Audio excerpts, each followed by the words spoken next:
మనం వద్దనుకున్న వాళ్ళు ఏం చేస్తున్నా మనకు అనవసరం. దాని గురించి మనం ఆలోచించాల్సిన అవసరం లేదు.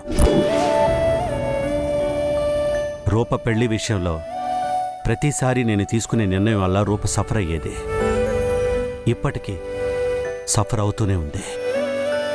అందుకే రూప విషయంలో నేను ఒక నిర్ణయం తీసుకున్నానక్క. రూప జీవితం రూపకి నచ్చినట్టుగానే ఉండాలని.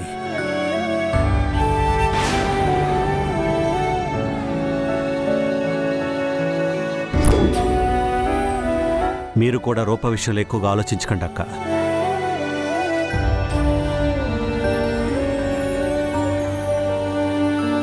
నాన్న నా విషయంలో ఇంత సపోర్టివ్గా ఉన్నారు.